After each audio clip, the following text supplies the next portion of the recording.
Hey guys, my name is Alliestrasza, and I wanted to create a Magic series explaining all the basics of how to play Magic the Gathering, or the digital client version of Magic, which is MTG Arena. So this is going to be pretty basic stuff, preferable for someone who has never played Magic before, or maybe even not played card games before, and then it will get more complicated as the videos go on. So I hope you guys enjoy the series, and I hope that you learn a lot.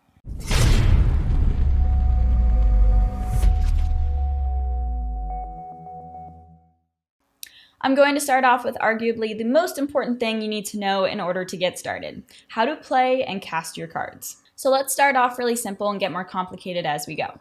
The only cards that you can play without casting are land cards. You can only play one land per turn, so let's start by playing a Plains. All of our spells are too expensive here, so we just pass the turn. On our second turn, we can play our second land, and now we have enough mana to cast our first spell. Hushbringer costs 1 white mana and 1 colorless, and colorless just means that you can pay for the spell in any color mana. So to cast Hushbringer, we have to first tap our lands in order to add mana to our mana pool. You can see your mana pool above your hero portrait. As we drag our card onto the battlefield, we can see the mana that we're about to consume is glowing. And as we let go, the mana is consumed and the card is cast. A few more turns here and we can cast a more powerful spell. So let's try casting a Planeswalker, Ajani.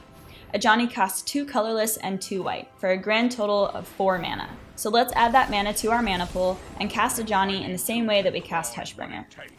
Here's a helpful tip. The game will actually help you and tap the mana for you as a helpful shortcut. This can save time and it's easier for simple spells, but as the game progresses and gets more complicated and you're casting multiple spells in a turn, you need to be really careful that the auto tapper does not accidentally tap the wrong mana for you. So if you ever hear about the infamous auto tapper, make sure that it doesn't get you. Here we'll cast Beloved Princess using the shortcut. And again, here we'll cast Tomik, who requires exactly 2 white to be cast. Watch here as the lands that will be tapped glow as we cast the spell.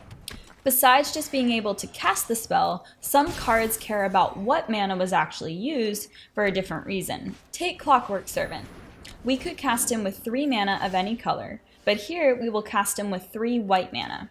That way, his Adamant ability will trigger and we will get to draw a card.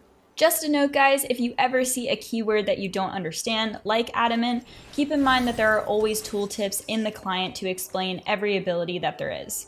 Let's look at some examples with multicolored cards. Tyrant Scorn is a spell that costs 1 blue and 1 black.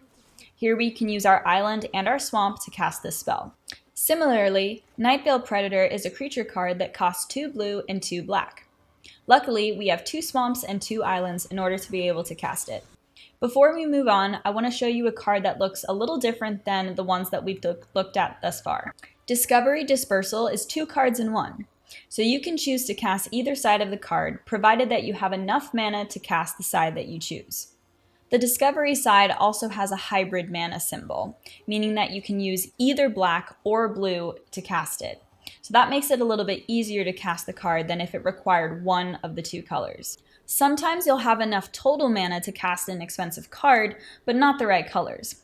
This is where it's really important to have the right lands at the right time. This is where dual lands come in handy.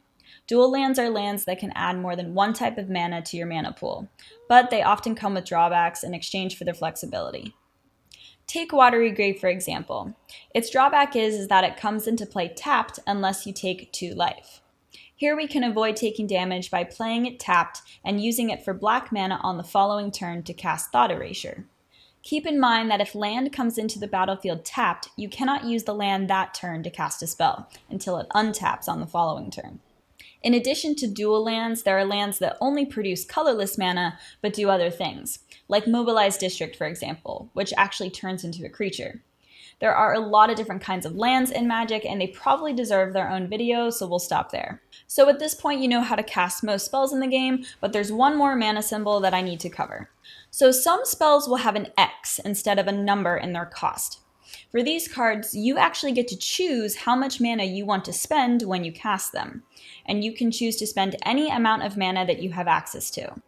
Here we will cast Finale of Glory with our 5 planes. We have to spend 2 mana on the double white, and then we can use the remaining 3 mana to spend on the X. This will summon 3 2/2 tokens. And finally, some spells have 2 or more X's in their mana cost. Take Mass Manipulation, for example. We can steal 3 creatures by first adding the 4 blue that it costs to actually pay for the spell, that's the base cost, and then adding an additional 6 mana. That would be 2 mana for each of the creatures that we want to steal. So it'd be 2, 4, 6, 6 plus the base cost of 4 blue, making the spell cost 10 total mana to steal 3 creatures. Now, if you only wanted to steal 2, that would be 2 and 2, which is 4, plus 4 with the base, which would be 8, and likewise it would cost 6 to only steal 1 creature. In review, we've learned how to cast spells of varying colors and costs, by first figuring out how much in total they cost, and then making sure we have the right colors to cast them. The total cost of a card is referred to as its converted mana cost.